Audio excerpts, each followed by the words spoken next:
Welcome back as the scene is set for a great second moto here with the 125 action. A record crowd on hand at Delmont, Pennsylvania for the matchup between Langston and Brown. Davey?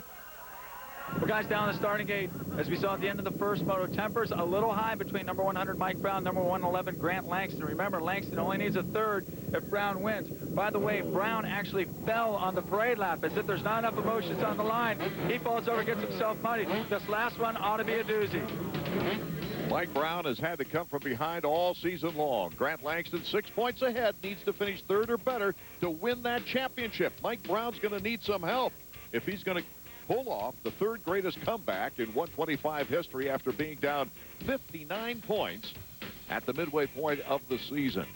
You know what happened with Brown during that parade lap? He went out there and was running the track at speed and ended up going down. So definitely got his heart rate up where it needs to be to start this race. Fonseca and Ramsey between the two contenders. Brown you see there and Langston right under us.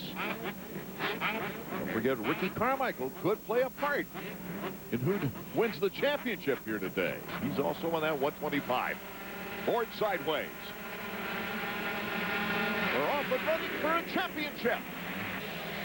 See, Langston tried to cut over to the left. I think he was a little bit off balance. It's Boniface. Steve Boniface, 5:31. The Frenchman is out in front. A lot better start for Carmichael this time.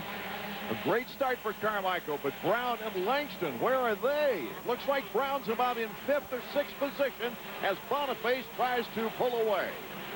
Now Carmichael's in a position to take the overall win and get the record, also in a position to affect the outcome should he choose of this national championship. Way in third, there's Brown. And there's Langston finally. Langston's got a couple of riders to get through to get back up to Brown. Oh, this could be an interesting championship finale. Now Carmichael starting to put pressure on Boniface right away. Boniface is going to feel more heat than he's ever felt in his life. If Carmichael was faster than Langston and Brown out front, you can imagine how much faster he's capable of going than Boniface here. Boniface, his best finish of the year, a couple of 9th place finishes. Brown goes down. Whoa, that changes the complexion. That could be it right there. Already 6 points down. And Langston is up front. Brown's probably about mid-pack, I'd guess, right there. By the time he got going, he lost a lot of ground. All right, can you imagine being in front of Brown right now? Oh, look out. Well, you know, you can look at this like, okay, he's got nothing to lose now. T. Payton, those guys are concerned. I don't think they could see that from the mechanics area, but this goes back to when Barnett almost beat me in the championship in the Supercross. He had nothing to lose with a bad start. He actually went down in the first corner, came from last to second. Only won the championship by a couple points. So Brown could come from way back, ride like a madman, and maybe even do a little rubbing on Langston. He seemed to have enough motivation after that first moto. Boniface now very concerned about Ricky Carmichael. Gives him lots of room. Carmichael kind of, whoa. Now, Ricky, was that necessary? Look at that. He almost jumps that whole plateau. A block pass by Carmichael, then a great leap, and Ricky Carmichael is on his way to possibly winning the overall and becoming the all-time winningest 125 rider.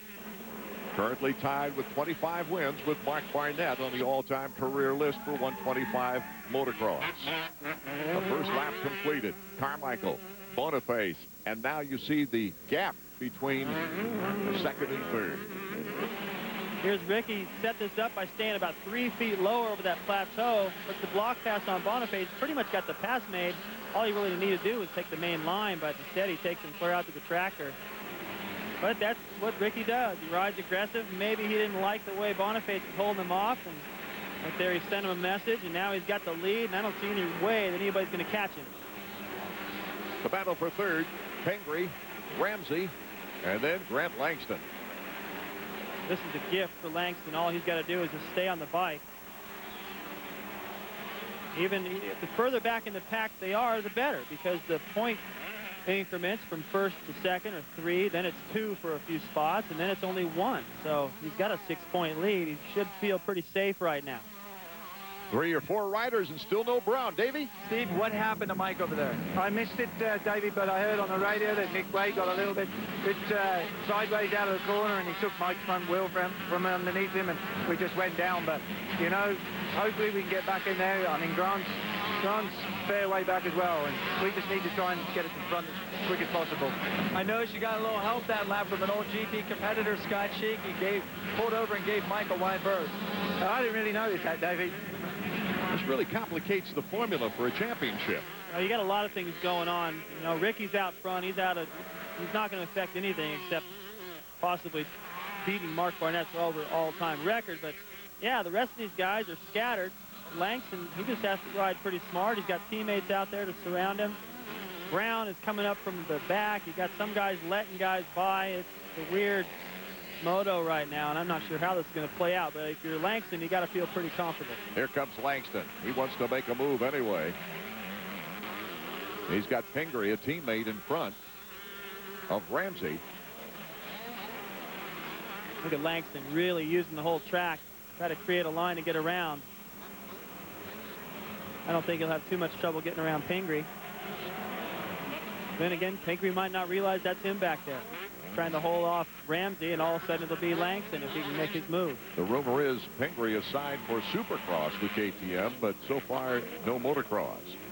And there you have Ramsey getting by Pingree, and he's got Grant Langston right behind him.